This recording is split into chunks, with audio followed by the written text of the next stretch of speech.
Hello friend, कैसे हैं आप? उम्मीद है कि आप सब अच्छे हैं। आप लोग की तैयारी अच्छी चल रही है दोस्तों। आज हम बिहार दौरा का साइंस क्वेश्चन आपके साथ डिस्कस करेंगे और टोटल आप लोग के साथ 400 के आसपास हम क्वेश्चन डिस्कस करने वाले हैं। तो वीडियो को लास्ट तक बने रहिएगा।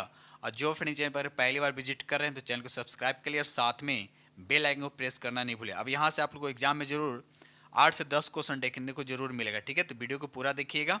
ठीक है, तो स्टार्ट करते हम लोग। ये रहा आपका 61। सिर्फ हम साइंस पोर्सन आप लोग के साथ डिस्कस करने वाले हैं। ठीक है, चलिए।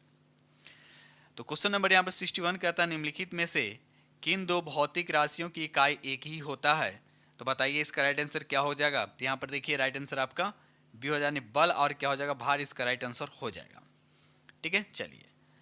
क्वेश्चन नंबर यहाँ पर 62 देखिए, कहता है एनीमोमीटर उपकरण का प्रयोग डैजरा को मापने के लिए किया जाता है। किसका मापने के लिए किया जाता है? तो इससे वायु की गति को मेजरमेंट किया जाता है। तो राइट आंसर आपका ए हो जाएगा। ठीक है, चलिए अगला प्रश्न देखिए। क्वेश्चन नंबर यहाँ पे 63 कहता है, निम्नलिखित में कौन सही समीकरण को दर्शाती है? बताइए इसमें कौन जो सही समीकरण को दर्शाती है? तो यहाँ पर राइट आंसर आपका ए हो जाएगा। यांत्रिक ऊर्जा में से अगर गति ऊर्जा को माइनस करते हैं तो क्या होता है? स्थिति ऊर्जा। यानी ऐसे समझ सकते हैं कि यांत्रिक ऊर्जा यानी मैकेनिकल एनर्जी जो होता है वो क्या होता है? काइनेटिक एनर्जी और प्लस पोटेंशियल एनर्जी का क्या होता है? सम होता है। तो ये चीज़ याद रखिएगा। तो यहाँ ऑप्शन के अकॉर्डिंग यहाँ पर राइट आंसर आपका ए हो जाएगा। ठीक है, चलिए। ये रहा क्वेश्चन नंबर आपका 64 कहता है, बर्नौली का प्रयोग किसके संरक्षण के सिद्धांत पर आधारित है? तो बताइए इसका राइट आंसर क्या हो जाएगा। तो यहाँ पर राइट आंसर आपका डी ये होता है ऊर्जा संरक्षण पे आधारित। याद रखिए ऊर्जा संरक्षण पे आधारित है। और बर्नौली का पर में ऊर्जा संचय सिद्धांत पे आधारित जिसका फॉर्मूला होता है रो प्लस पी प्लस 1/2 हो जाएगा। उसके बाद यहाँ पर रो, उसके बाद भी का स्क्वायर होता है प्लस रो हो जाएगा, उसके बाद जी, उसके बाद एच इक्वल टू क्या होता है? कांस्टेंट होता है। याद रखिएगा। चलिए क्वेश्चन नंबर यहाँ पे 65 कहता है, निम्नलिखित में से किसकी विभिन्नता के कारण संपीड़न और विलन उत्पन्न होता है? तो यहाँ पर राइट आंसर आपका बी हो जाएगा हवा का दबाव के। याद रखिए हवा के दबाव के कारण क्या होता है? क्या होता है? संपीड़न और क्या होता है? विलन उत्पन्न होता है। याद रखिएगा। चलिए ये रहा अगला प्रश्न देखिए। क्वेश्चन नंबर यहाँ पे 66 देखिए, ये सभी एग्जाम के लिए, जैसे अब ये बिहार दौरा का है उन लोगों के लिए तो है, साथ साथ बिहार से जो तैयारी कर रहे हैं वो भी इस वीडियो को देख सकते हैं। और बिहार पुलिस का जिनका एग्जाम है वो तो खैर इस वीडियो को देखेंगे। ठीक है, तो वीडियो को लास्ट तक देखिएगा। और जो फ्रेंड चैनल पर पहली बार विजिट करें तो चैनल को सब्सक्राइब जरूर कीजिएगा। क्वेश्चन नंबर यहाँ 66 कहता है कि आभासी और सीधा छवि के लिए दर्पण का आवर्धन होना चाहिए। क्या? देखिए आभासी और सीधा कर रहा, तो आवर्धन क्या होना चाहिए? हमेशा पॉजिटिव होना। क्या होना चाहिए? पॉजिटिव होना चाहिए। अगर उल्टा रहता तब आवर्धन क्या होना चाहिए? निगेटिव। लेकिन यहाँ पर पूछा सीधा, तो यहाँ पर राइट आंसर आपका ए हो जाने 66 का राइट आंसर आपका ए हो जाएगा। क्वेश्चन नंबर यहाँ पर 67 कहता है, निम्नलिखित में कौन सा परमाणु के बारे में सत्य नहीं है? तो यहाँ पर राइट आंसर आपका हो जाएगा दो तत्वों के परमाणु संख्या समान। गलत बात है, दो तत्वों की परमाणु क्या होते हैं? समान नहीं होता। याद रखिए। तो यहाँ पर राइट आंसर आपका ए गलत है। ये रहा अगला प्रश्न देखिए। क्वेश्चन नंबर यहाँ पे 68 धातुओं की पतली तार के रूप में ढलने की विशेषता क्या कहलाती है? यानी पतला तार का कोई धातु है उसको हम पतले तार के रूप में फॉर्म ये क्रिएट करते हैं तो उसको क्या बोलते हैं? तो उसको बोलते हैं डक्टाइल, जिसको डक्टिलिटी कहते हैं या उसको तन्यता कहते हैं। लेकिन अगर शीट के फॉर्म में कन्वर्ट करने के लिए तो उसे क्या बोलते हैं हम लोग? आघातवर्धीयता बोलते, इसे मेबिलिटी भी कहा जाता है। तो यहाँ पर क्वेश्चन के अकॉर्डिंग यहाँ पर क्या हो जाएगा? ए हो जाएगा। अगर हम बात करते हैं सोना का यानी गोल्ड का, जिसका मेबिलिटी क्या होता है? या तन्यता सबसे ज़्यादा होता है। कहा जाता है कि गोल्ड जो है 1 ग्राम में 2 किलोमीटर तक इसका हम पतला खींच सकते हैं। ठीक है, चलिए क्वेश्चन नंबर यहाँ पे 69 कहता है यहाँ पर कि जल शोधन में कौन सी प्रक्रिया का प्रयोग किया जाता है? तो यहाँ पे 69 का राइट आंसर आपका सी हो जाएगा विपरीत परासरण, जो इसका राइट आंसर हो जाएगा। आगे बढ़ते हैं हम लोग। क्वेश्चन नंबर यहाँ पे 70 कहता है, निम्नलिखित में कौन सा क्षारीय विलयन नहीं? बताइए इसमें कौन सा क्षारीय विलयन नहीं है? तो यहाँ पर 70 का राइट आंसर आपका डी हो जाएगा एल्यूमिनियम हाइड्रोक्साइड। ये क्षारीय विलयन। याद रखिए एल्यूमिनियम हाइड्रोक्साइड जो है ये क्षारीय विधि कैसा? याद रखिए एम्फोटेरिक होता है। एम्फोटेरिक का मतलब क्या होता है? कि इसमें अम्लीय गुण भी होता है और क्षारीय गुण भी होता है, इसलिए इसको हम बोलते हैं एम्फोटेरिक। याद रखिएगा, यहाँ पर राइट आंसर आपका डी हो जाएगा। चलिए अगला प्रश्न देखिए। क्वेश्चन नंबर यहाँ पे 71 कहता है, निम्नलिखित में कौन सा नीले लिटमस को लाल कर देता है? तो यहाँ पर राइट आंसर आपका डी हो जाएगा सिरका, इसका राइट आंसर हो जाएगा। अब देखिए यहाँ पर नीलेटमस का लाल की बात हो रहा है, ठीक है। तो याद रखिएगा, यानी यहाँ पर सिरका क्या एसिड है।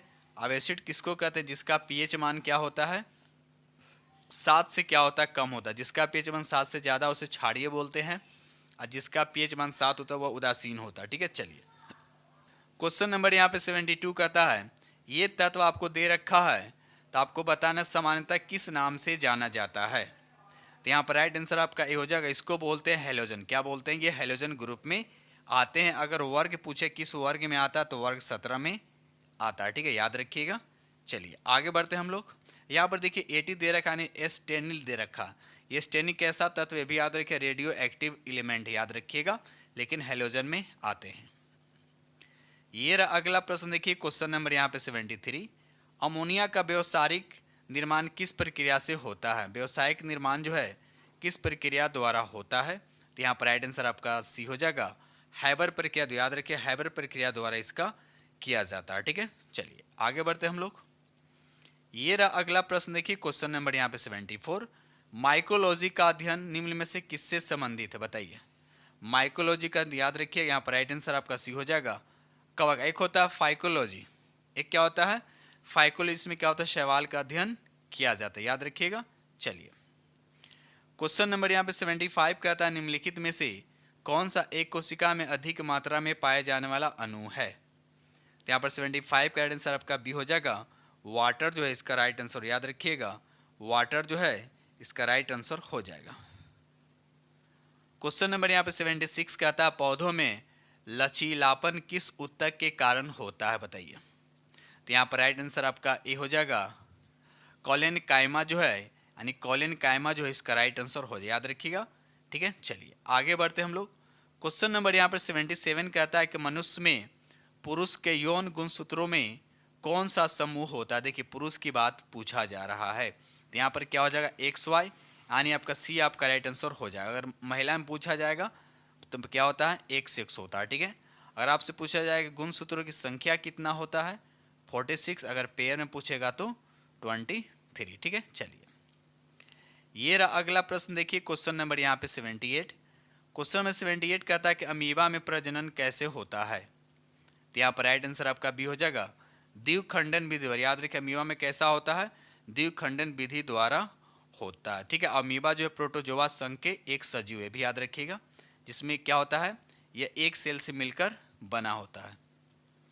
ये रहा अगला प्रश्न, देखिए क्वेश्चन नंबर यहाँ पे 79। क्वेश्चन नंबर 79 कहता है, निम्नलिखित में कौन परिसंचरण तंत्र का अंग नहीं है, बताइए। तो यहाँ पर राइट आंसर आपका डी हो जाएगा, बड़ी आंत जो है ये परिसंचरण तंत्र का अंग नहीं है। बाकी यहाँ पर देखा जाए रक्त हो गया, हृदय हो गया और धमनियाँ जो है इसका राइट आंसर हो जाएगा, लेकिन यहाँ पर क्वेश्चन के अकॉर्डिंग यहाँ पर राइट आंसर आपका डी हो जाएगा, ठीक है। चलिए क्वेश्चन नंबर 80 कहता है, निम्नलिखित में से किन पौधों को जड़, तना और पत्तियों में विभेदित नहीं किया जा सकता है। तो यहाँ पर 80 का राइट आंसर आपका सी हो जाएगा, स्पाइरोगायरा जो है इसका राइट आंसर, याद रखिएगा स्पाइरोगायरा जो है इसका राइट आंसर हो जाएगा, ठीक है। चलिए आगे बढ़ते हैं हम लोग। चलिए क्वेश्चन नंबर यहाँ पे 68 कहता है, जैव विविधता का सबसे महत्वपूर्ण पहलू है, बताना इसका राइट आंसर क्या होगा। तो यहाँ पर राइट आंसर आपका डी हो जाएगा, पारिस्थितिकी तंत्र का निर्वहन जो इसका राइट आंसर हो जाए। दोस्त थोड़ा सा तबीयत ठीक नहीं, इसलिए आवाज़ थोड़ा सा आप लोग को भारी लग रहा होगा, ठीक है, उसके लिए माफ़ी चाहता हूँ, ठीक है। चलिए ये रहा अगला प्रश्न, देखिए क्वेश्चन नंबर यहाँ पे 69 कहता है, पारिस्थितिकी तंत्र में एक पोषी स्तर से दूसरे पोषी स्तर में स्थानांतरित से ऊर्जा की मात्रा क्या होता है, बढ़ता है घटता है क्या होता है। तो याद रखिएगा घटते, यानी राइट आंसर आपका क्या होगा, बी हो जाएगा। चलिए रहा अगला प्रश्न, देखिए यहाँ पर क्वेश्चन नंबर यहाँ पे 70 कहता है कि वह क्षेत्र जो दो पारिस्थितिकी तंत्र के मध्य सीमा रेखा अथवा संक्रमण क्षेत्र के रूप में कार्य करता है। तो बताइए इसका राइट आंसर क्या होगा। तो यहाँ पर 70 का राइट आंसर आपका डी हो जाएगा, इकोटोन इसका, याद रखिए इकोटोन जो है इसका राइट आंसर हो जाएगा, ठीक है। चलिए ये रहा अगला प्रश्न, देखिए क्वेश्चन नंबर यहाँ पे 71, दिए गए विकल्पों में से कौन अदिश राशि के उदाहरण हैं। तो यहाँ पे 71 का राइट आंसर आपका सी हो जाएगा, चाल जो है इसका राइट आंसर, याद रखिएगा चाल जो है क्या अदिश राशि, बाकी वेग और बल क्या दोनों आपके सदिश राशि। क्वेश्चन नंबर 72 का था, न्यूटन के किस नियम के बल का व्यंजन प्राप्त होता है। देखिए बल का व्यंजन की बात किया जा रहा है, तो न्यूटन के गति के दूसरे नियम से प्राप्त किया था। अगर बल की परिभाषा पूछता तो न्यूटन के गति के प्रथम नियम हो जाता, लेकिन यहाँ पर राइट आंसर आपका बी होगा। ये रहा अगला प्रश्न, देखिए क्वेश्चन नंबर यहाँ पे 73। कहता ताप बढ़ने पर द्रव की सांद्रता पर क्या प्रभाव पड़ता है, बताइए। तो ताप बढ़ने पर द्रव की सांद्रता क्या होता है, यहाँ पे जनरली क्या होता है, घटता है, लेकिन गैसों में क्या होता है, याद रखिए गैसों में क्या होता है, यह बढ़ जाता है। और एक क्वेश्चन कभी कभी और पूछता है कि एक आदर्श तरल की श्यानता क्या होता है, तो याद रखिएगा अगर एक आदर्श तरल की अगर श्यानता पूछे यानी विस्कोसिटी पूछेगा तो क्या होगा, शून्य होगा। क्या होगा, शून्य होगा। तो ये सब फैक्ट याद रखिएगा। चलिए, कहता है जरा दृष्टि दोष को दूर करने के लिए किस लेंस का प्रयोग किया जाता है, बताइए इसका राइट आंसर। इसका राइट आंसर आपका सी हो जाएगा, बाइफोकल लेंस। क्या हो जाएगा, बाइफोकल लेंस, जो इसका राइट आंसर हो जाएगा। अगर आपसे माइपिया पूछेगा तो माइपिया को दूर करने के लिए इसमें अवतल लेंस का उपयोग किया जाता है। अगर हाइपरमेट्रोपिया हो गया है तो वहाँ पर उस दोष को दूर करने के लिए उत्तल लेंस का उपयोग किया जाता है। चलिए अगला प्रश्न देखिए, क्वेश्चन नंबर यहाँ पे 75। कहता निम्नलिखित में किसकी वेदन क्षमता एवं आयनन क्षमता जो है सबसे अधिक होता है। देखिए वेदन क्षमता तो बीटा का हो जाएगा वेदन क्षमता, और आयन क्षमता सबसे अधिक किसका होता है, तो अल्फा का होता है। किसका होता है, अल्फा का होता है। तो यहाँ पर राइट आंसर आपका सी हो जाएगा। ठीक है, चलिए आगे बढ़ते हम लोग अगले प्रश्न की तरफ। क्वेश्चन नंबर यहाँ पे 76 कहता है निम्नलिखित में कौन सही सुमेलित नहीं, आपको बताने इसमें कौन सही सुमेलित नहीं है, बताइए। तो यहाँ पर देखा जाए तो राइट आंसर आपका डी हो जाएगा। दीर्घ किरण जो है इसकी खोज करता जो रोंटगन नहीं है, याद रखिएगा रोंटगन ने, बल्कि मार्कोनी है। कौन है, मार्कोनी। बाकी सभी के गामा किरण का हो जाएगा पॉल विलार्ड हो जाएगा, दृष्ट किरण का हो जाएगा न्यूटन हो जाएगा, और रक्त किरण का हर्सेल हो जाएगा। ठीक है, चलिए ये रहा अगला प्रश्न देखिए, क्वेश्चन नंबर यहाँ पे 77। ध्वनि की चाल समानता जल में होती है, कितना होता है, तो यहाँ पर राइट आंसर आपका हो जाएगा, जल में पूछा है ना, जल में पूछा तो यहाँ पर राइट आंसर आपका सी हो जाएगा। क्या हो जाएगा, 77 का सी। अगर आपका हवा में पूछता तो उसका होता 332 हो जाता। ठीक है, चलिए आगे बढ़ते हम लोग अगले प्रश्न की तरफ। और सबसे बात ये भी याद रखिए, ध्वनि की चाल सबसे ज़्यादा किस में होता है, तो ठोस में होता है। उससे कम किस में होता है, द्रव में होता है। सबसे कम क्या होता है, गैस में होता है। तो याद रखिएगा। चलिए क्वेश्चन नंबर यहाँ पे 78 कहता है रक्त के थक्के का पता लगाने में किस समस्थानी का प्रयोग किया जाता है, बताइए। रक्त का थक्का की बात किया जा रहा है, तो यहाँ पर राइट आंसर आपका भी हो जाएगा सोडियम 24। याद रखिएगा सोडियम 24 का उपयोग किया जाता है। अभी देखिए यहाँ पर यूरेनियम 235 भी लिखा हुआ, तो यूरेनियम 235 को चट्टान की आयु को ज्ञात करने में किया जाता है। ये रहा अगला प्रश्न देखिए, क्वेश्चन नंबर यहाँ पे 79। कहता एक अच्छे पौधे एक अच्छे ईंधन में कौन सा गुण शामिल नहीं होता है, बताइए। एक अच्छे ईंधन में कौन सा गुण जो शामिल नहीं होता है, तो यहाँ पर राइट आंसर आपका सी हो जाएगा। इसका उष्मीय मान निम्न नहीं होना चाहिए, निम्न नहीं बल्कि क्या होना चाहिए, उच्च होना चाहिए। तो ये आपका क्या है, शामिल नहीं होगा, तब राइट आंसर आपका सी हो जाएगा। ये रहा अगला प्रश्न देखिए, क्वेश्चन नंबर यहाँ पे 80। काओलिन निम्न में से किसका अयस्क है, काओलिन जो है निम्नलिखित में से किसका अयस्क है, तो इसका राइट आंसर आपका सी हो जाएगा। ये एल्युमिनियम का अयस्क, याद रखिएगा एल्युमिनियम का अयस्क। इसके अलावा और भी एल्युमिनियम का अयस्क होता है, जैसे बॉक्साइट हो गया, कोरंडम हो गया, क्रायोलाइट हो गया, तो ये सब याद रखिएगा। ठीक है, चलिए क्वेश्चन नंबर यहाँ पे 81 कहता है आधुनिक आवर्त सारणी में वर्ग तथा आवर्त की संख्या क्रम से कितना, बिल्कुल इजी प्रश्न देखा, वर्ग है तो 18 हो जानी 7 होता, राइट आंसर आपका 1 हो जाएगा। ठीक है, यानी ए हो जाएगा। ये रहा अगला प्रश्न देखिए, क्वेश्चन नंबर यहाँ पे 82 कहता सोरेन सेन द्वारा पीएच स्केल किस वर्ष दिया गया था, बताइए इसका राइट आंसर। तो यहाँ पर राइट आंसर आपका बी हो जाएगा 1909 में, याद रखिए 1909 जो है इसका राइट आंसर हो जाएगा। ये रहा अगला प्रश्न देखिए, क्वेश्चन नंबर यहाँ पे 83। कोशिका विभाजन मुक्तक कितने प्रकार से होते हैं, बताइए। कोशिका विभाजन जो है निम्नलिखित कितने प्रकार के कितने तरह से होते हैं, तो यहाँ पर राइट आंसर आपका 3 हो जाएगा। अब वो कौन कौन सा है, तो याद रखिए असूत्री विभाजन, समसूत्री विभाजन, और एक होता है अर्धसूत्री विभाजन, जिसको असूत्री को बोलते हैं अमीटोसिस बोलते हैं। उसके बाद मीटोसिस होता है, एक बाद होता है मियोसिस होता है। तो ये तीनों याद रखिएगा, कोशिका विभाजन जो है 3 तरह से होता है। ये रहा अगला प्रश्न देखिए, क्वेश्चन नंबर यहाँ पे 84। गंजापन के लिए कौन सा कवक जिम्मेदार है, बताइए। गंजापन के लिए कौन सा कवक, सबसे पहले याद है गंजापन जो है कवक के द्वारा होता है, और इसमें कौन सा जिम्मेदार है ये आपसे पूछा जाता है। यहाँ पर राइट आंसर आपका सी हो जाएगा, टीनिया कैपिटिस, याद रखिए टीनिया कैपिटिस जो है इसका राइट आंसर हो जाएगा। क्वेश्चन नंबर यहाँ पे 85 कहता है चावल, गेहूं और गन्ना किस कुल के पौधे का उदाहरण है, बताइए। तो यहाँ पे 85 का आंसर आपका सी हो जाएगा ग्रेमिनेसी, याद रखिए ग्रेमिनेसी कुल के हैं, याद रखिएगा।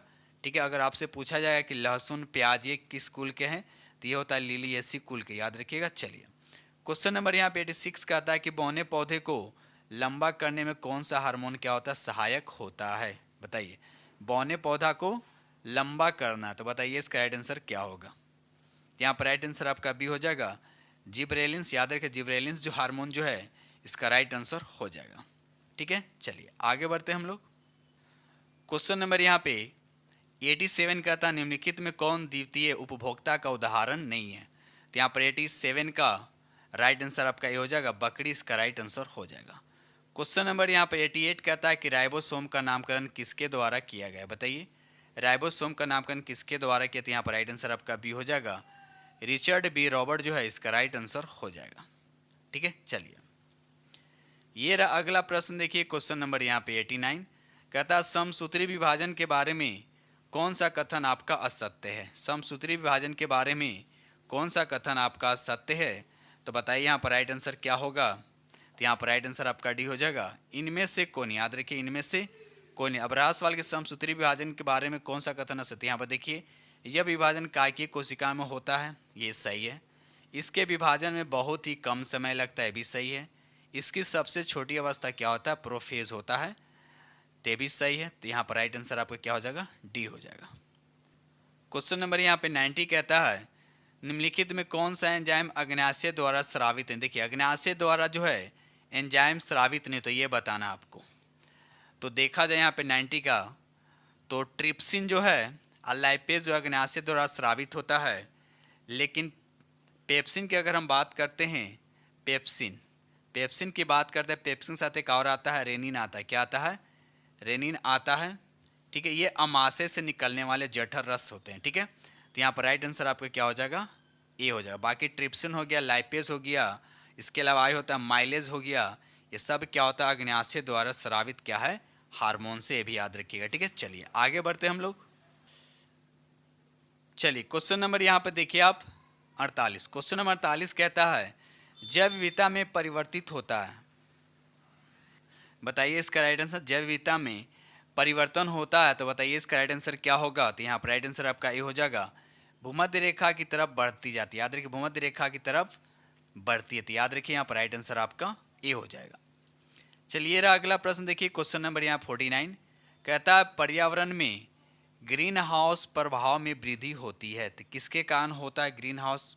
तो यहाँ पर राइट आंसर आपका बताइए, तो बी हो यानी कार्बन डाइऑक्साइड जो है इसका राइट आंसर, याद रखिएगा कार्बन डाइऑक्साइड इसका राइट आंसर हो जाएगा। इसके अलावा और जो है ग्रीन हाउस गैस में आते हैं, जैसे जलवाष्प हो गया, मीथेन हो गया, नाइट्रस ऑक्साइड हो गया, क्लोरोफ्लोरो कार्बन होती है। याद रखिए कभी कभी आपको ये भी देता है ग्रीस में कौन सा ग्रीन हाउस गैस है। ठीक है, तो आप पूरा नाम याद रखिएगा। चलिए आगे बढ़ते हैं हम लोग अगले प्रश्न की तरफ। यहाँ पर देखिए बीच में आपका एक ज्योग्राफी का क्वेश्चन आ गया यहाँ पर, चलिए इसको भी कर लेते हैं। निम्नलिखित में कौन सा सुमेलित नहीं, आपको बताना है इसमें कौन जो है आपका सुमेलित नहीं है। तो यहाँ पर देखा है सिमलीपाल कहाँ है, उड़ीसा में है। नोकरेक ये मेघालय में है। अगस्त्यमलाई जो ये केरल में है।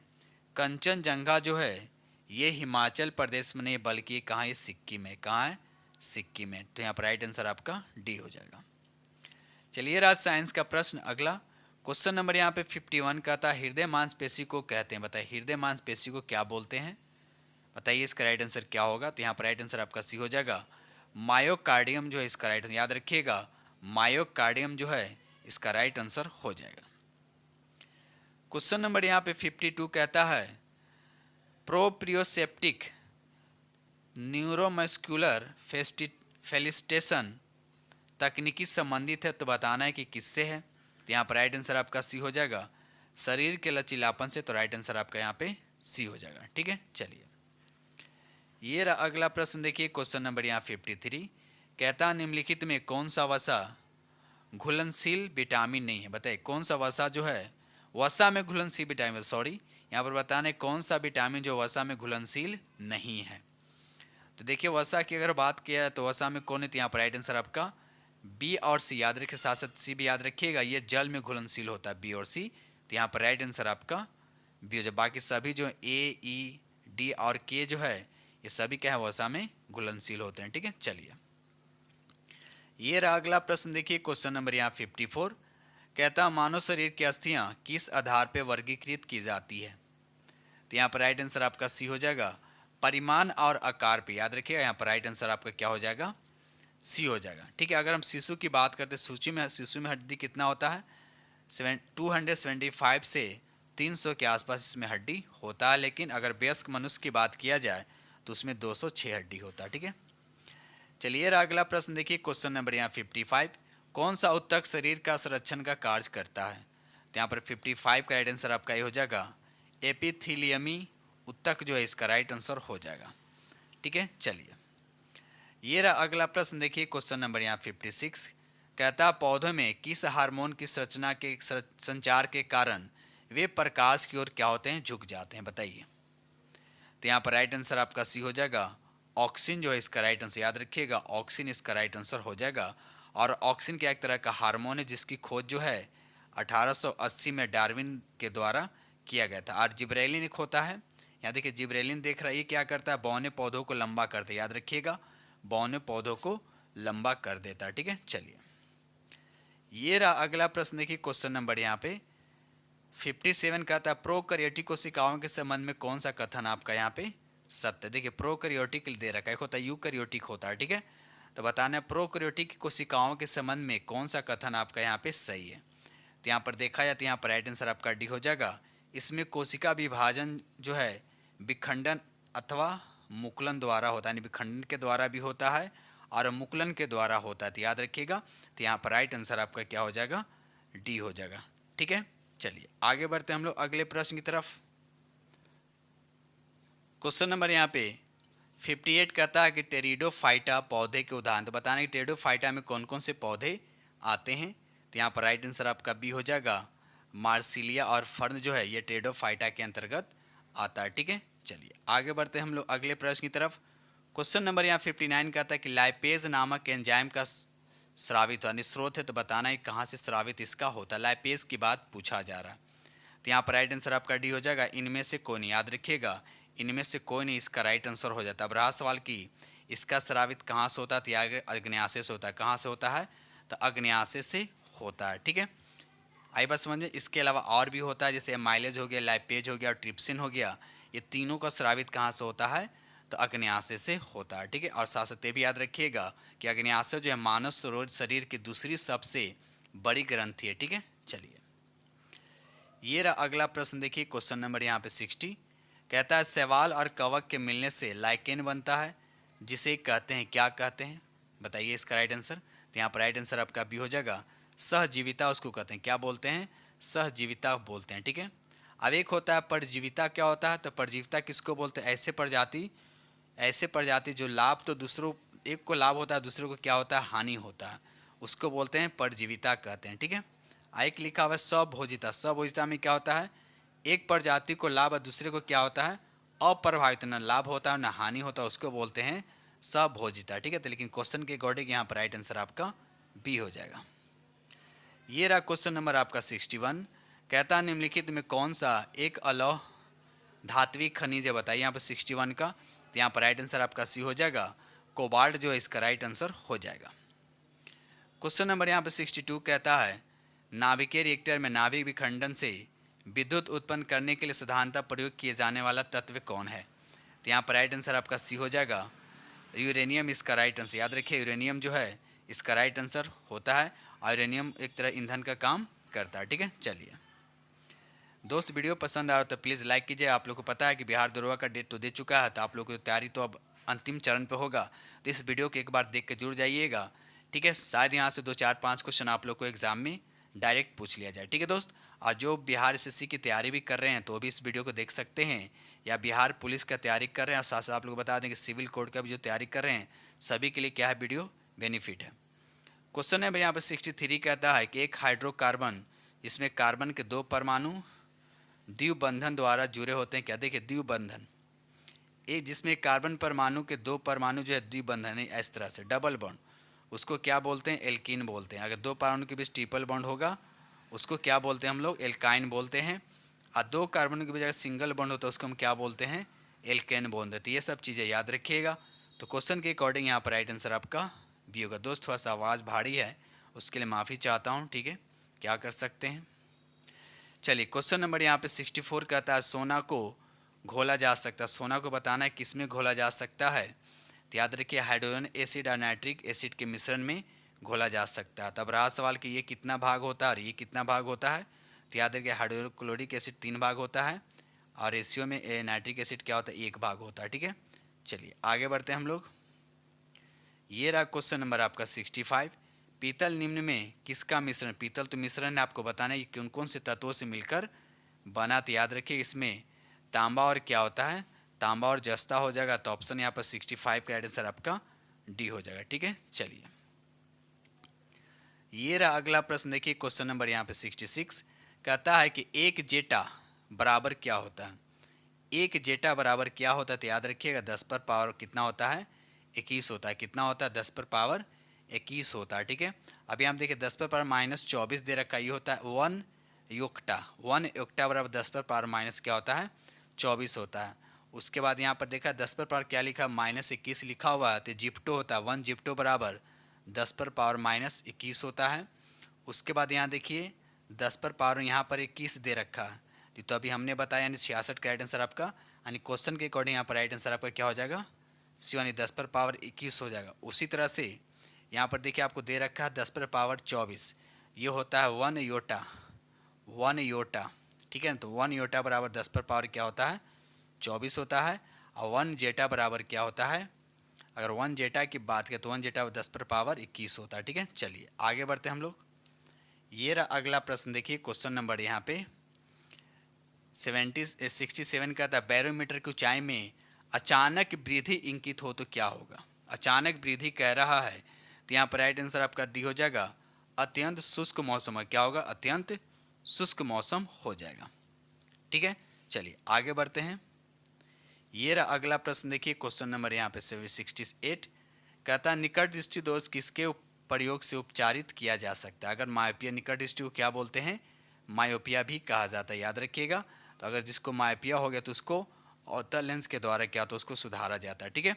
और जिसको हाइपर मेरोपिया यानी दूरदृष्टि दोष हो गया है उसको उत्तल लेंस का यूज करके उसको सुधार किया जाता है, ठीक है। चलिए बढ़ते हैं हम लोग अगले प्रश्न की तरफ। क्वेश्चन नंबर यहाँ पे 69 कहता है कि इंद्रधनुष के कारण, तो आपको बताना इंद्रधनुष किसके कारण होता है। तो याद इंद्रधनुष में क्या होता है, परावर्तन और परावर्तन दोनों होता है। तो यहाँ पर राइट आंसर आपका क्या हो जाएगा, डी हो जाएगा, परावर्तन और परावर्तन इसका राइट आंसर हो जाएगा। चलिए क्वेश्चन नंबर यहाँ पे 70 कहता है निम्नलिखित में कौन सही नहीं सुमेलित है, बताना है। तो पहला देखा जाए गति विषयक नियम न्यूटन, ये सही है। प्रकाश के अपवर्तन का नियम आइंस्टीन नहीं बल्कि यहाँ पर स्नेल हो जाएगा, क्या हो जाएगा, स्नेल हो जाएगा। यही आपका सुमेलित नहीं है, तो राइट आंसर आपका बी हो जाएगा। प्रकाश के व्यतिकरण जो थॉमसन यंग, ये भी सही है। उसके बाद प्रकाश के तरंग सिद्धांत जो है हाइजन के द्वारा, ते भी सही है, ठीक है दोस्तों। इस तरह से हमने आप लोग के साथ लगभग 80 के आसपास क्वेश्चन डिस्कस किया हूँ और उम्मीद करता हूँ कि आप लोग को बेहद पसंद आएगा, ठीक है दोस्तों। इसी तरह से 2-3 वीडियो आप लोग को एग्जाम तक मिलता रहेगा, तो वीडियो को जरूर देखिएगा। और जो फ्रेंड चैनल पर पहली बार विजिट करें तो चैनल को सब्सक्राइब जरूर कीजिएगा, ठीक है दोस्त। तो इसी के साथ वीडियो करते हैं समाप्त और मिलते हैं अगले वीडियो में, तब तक के लिए थैंक यू।